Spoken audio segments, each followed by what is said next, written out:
Okay, the third, seeking strength for your heart to withstand life's tests. This is a big one.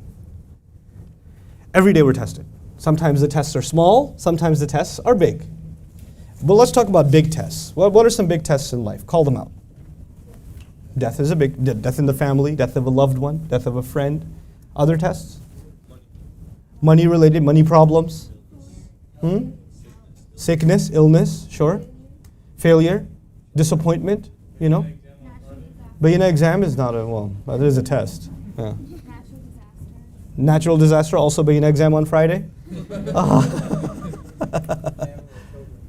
Family and kids can be a test. Relationships can be tests, right?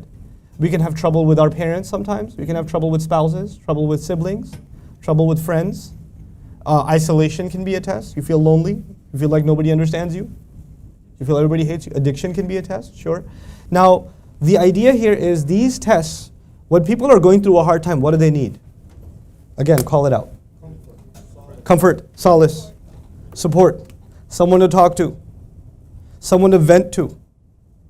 You know how many people come up to me and say, I need to talk to you for 2 minutes? It's usually 2 hours. I have this thing that I can only talk to you about. No one else on the planet will understand my problem, except you, because you're on YouTube. But what, in all reality, not to dismiss people's issues, people need someone to talk to. And people, more than anything else, need someone to give them hope, show them a light at the end of the tunnel, convince them that they can get through this. They are stronger than the trial that they're facing. That whatever they're going through, there has to be some good in it, you know? They need that, and they need somebody to say that in a loving way, in a kind way, in a comforting way, you know? And when that kind of comfort and love, it comes from someone with more authority. Like, you know, when your younger brother says that to you, like, eh. But when your grandfather says it to you, it means something more. When your dad says it to you, when your teacher says it to you, when a great scholar says it to you, it just kind of, okay. And the husband says, I've been saying that to you all this time, it didn't mean nothing. And he said the same exact thing, and all of a sudden, I feel so much better. Why? Because when somebody from a position of authority comforts you, the comforting itself is authoritative. One of the roles of the Quran in the life of a believer is, I'm having trouble. I need someone to comfort me. And guess what is going to comfort you? The word of Allah is going to comfort you.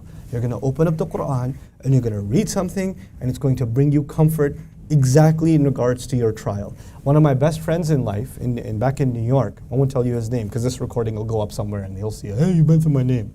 So I'm not going to tell you his name. But he's from Bayshore, Long Island. Anyway, so